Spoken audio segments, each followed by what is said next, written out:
Hello मित्रों, आज हम इस वीडियो में पद्य पाठ 5 जिसका शीर्षक है भस्मावशेषम मदनम चकार, यानी कामदेव भस्मसात हो गए, इस पाठ का अध्ययन करेंगे।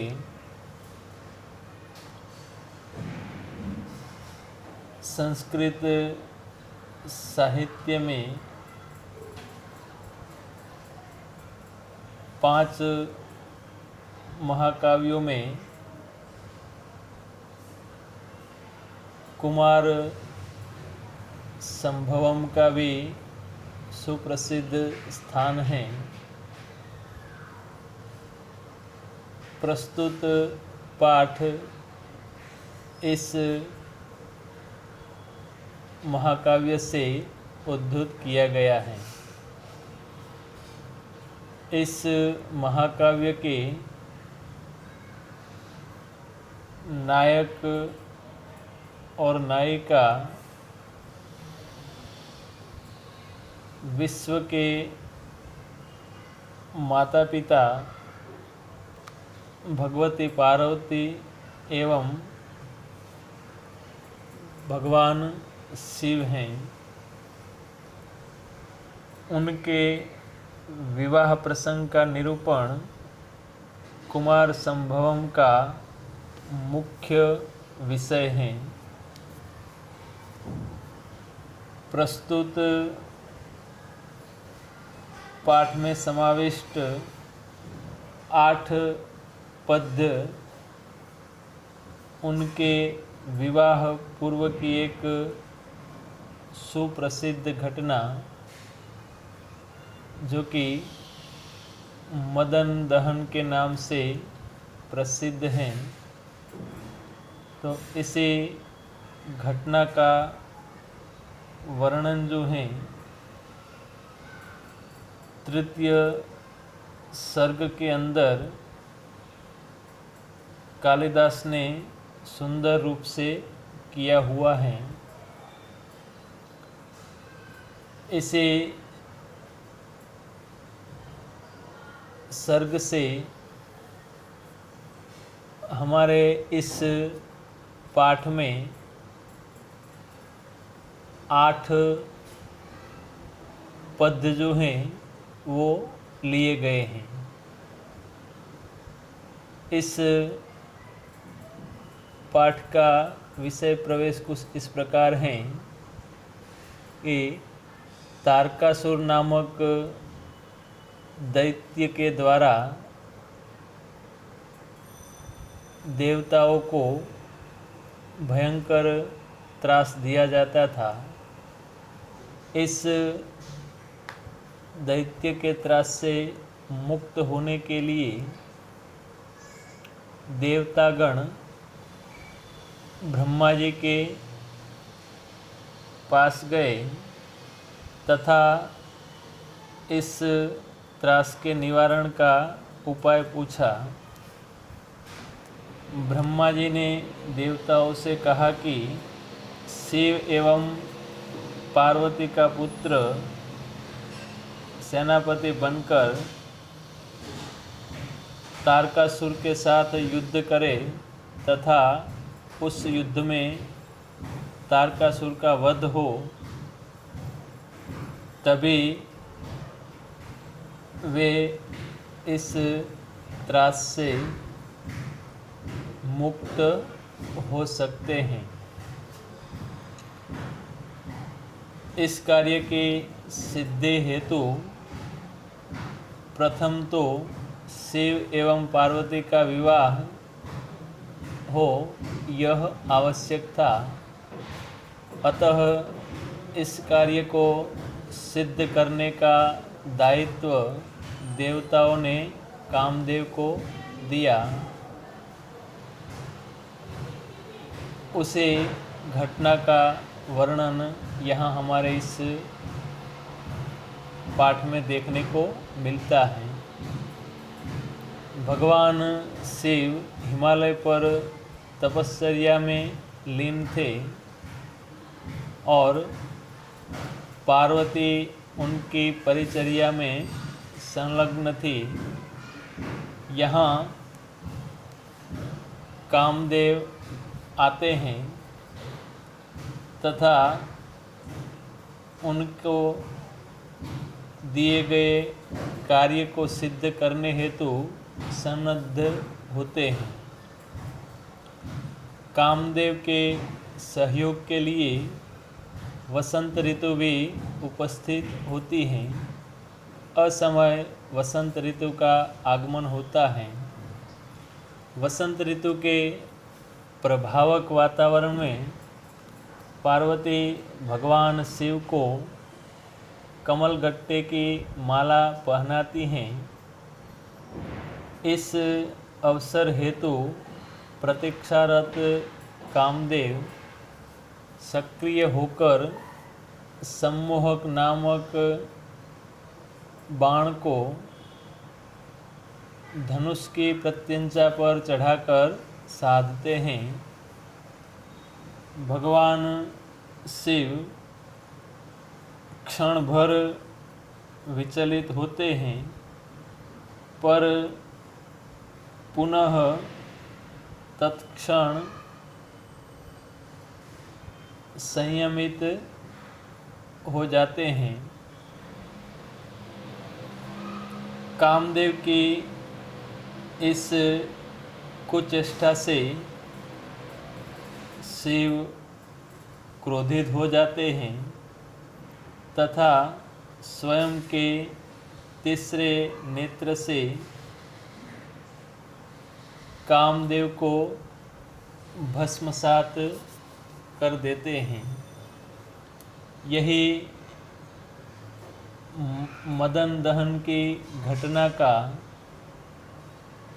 सुंदर वर्णन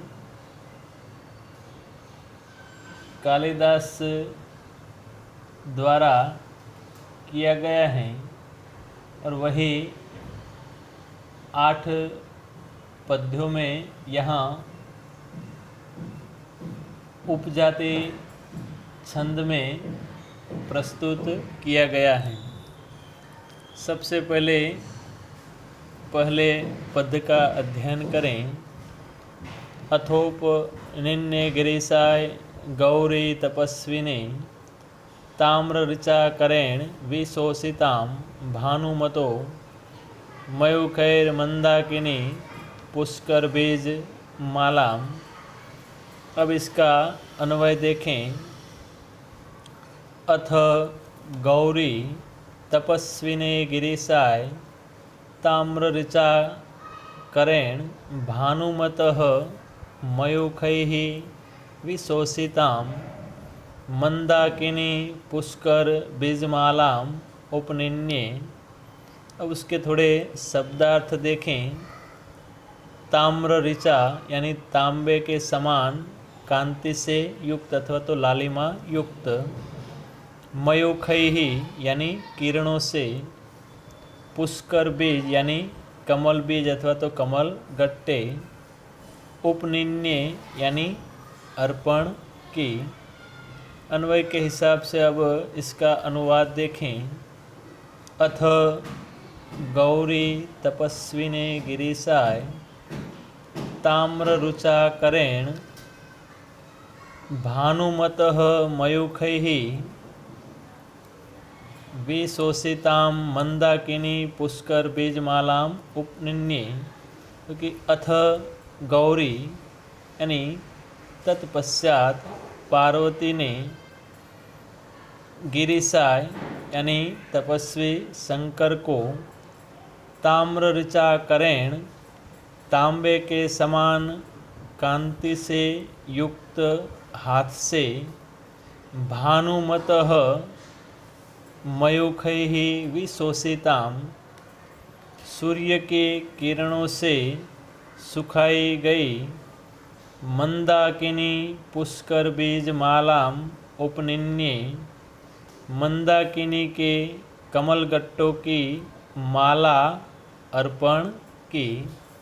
तो यहाँ इस पद के अंदर जब कामदेव उनको प्रदत्त कार्य पूरा करने हेतु वहाँ उपस्थित होते हैं और उसी समय पहले से ही भगवान शिव की परिचर्या में संलग्न गौरी जो हैं वह भगवान शिव की परिचर्या में व्यस्त होती हैं और वह उनको मंदाकिनी यानी आकाश गंगा जो हैं उसके कमल गट्टों की माला जो हैं वो अर्पण करने का उपक्रम करती हैं। उसी का सुंदर वर्णन महाकवि कालिदास ने इस पद्य के अंदर किया हुआ है। अब उसके बाद क्या होता है उसका शब्द चित्र देखें जो कि दूसरे पद्य के अंदर दिया गया है। प्रतिगृहीतुं प्रणय प्रियत्वाद त्रिलोचन ताम उपचक्रमे च सम्मोहनं नामः च पुष्पधन्वा धनुष्यमौघं समधत बाणम। अब इसका अन्वय देखें। त्रिलोचनः प्रणय प्रियत्वाद ताम प्रतिगृहीतुम् उपचक्रमे च पुष्पधन्वा च धनुषे सम्मोहनं नाम अमोघं बाणं समधत। इसके थोड़े शब्दार्थ देखें। प्रतिगृहीतुम यानी स्वीकारने के लिए, उपचक्रमे यानी आरंभ किया, पुष्पधन्वा यानी कामदेव, अमोघम यानी कभी निष्फल न होने वाला, समधत यानी संधान किया। अब अन्वय के हिसाब से इसका अनुवाद देखें। त्रिलोचनः प्रणय प्रियत्वात् भक्तों के प्रति प्रेम होने के कारण शंकर ने ताम प्रतिगृहीतुम् उपचक्रमे च जैसे ही उसे यानी कमलगट्टे की माला को प्रतिगृहीतुम् उपचक्रमे च स्वीकारने का आरंभ किया, वैसे ही पुष्पधन्वा च धनुषे सम्मोहनं नाम अमोघं बाणं समधत। कामदेव ने धनुष पर सम्मोहन नामक कभी निष्फल न होने वाले बाण का संधान किया। तो इस पद्य के अंदर कालिदास ने भगवान शिव के ऊपर ऐसे सम्मोहन नामक बाण का प्रयोग करने के लिए तत्पर कामदेव का सुंदर वर्णन किया है कि जैसे ही पार्वती कमलगट्टे की माला अर्पण करने का प्रारंभ करती हैं तो भगवान शिव जो हैं वो भक्त वत्सल हैं और इसलिए वह उस माला का स्वीकार करने के लिए तैयार होते हैं। पर उसी समय कामदेव को दिए गए कार्य को पूरा करने हेतु कामदेव जो हैं वह धनुष पर सम्मोहन नामक कभी निष्फल न होने वाला बाण जो हैं उसका संधान करते हैं।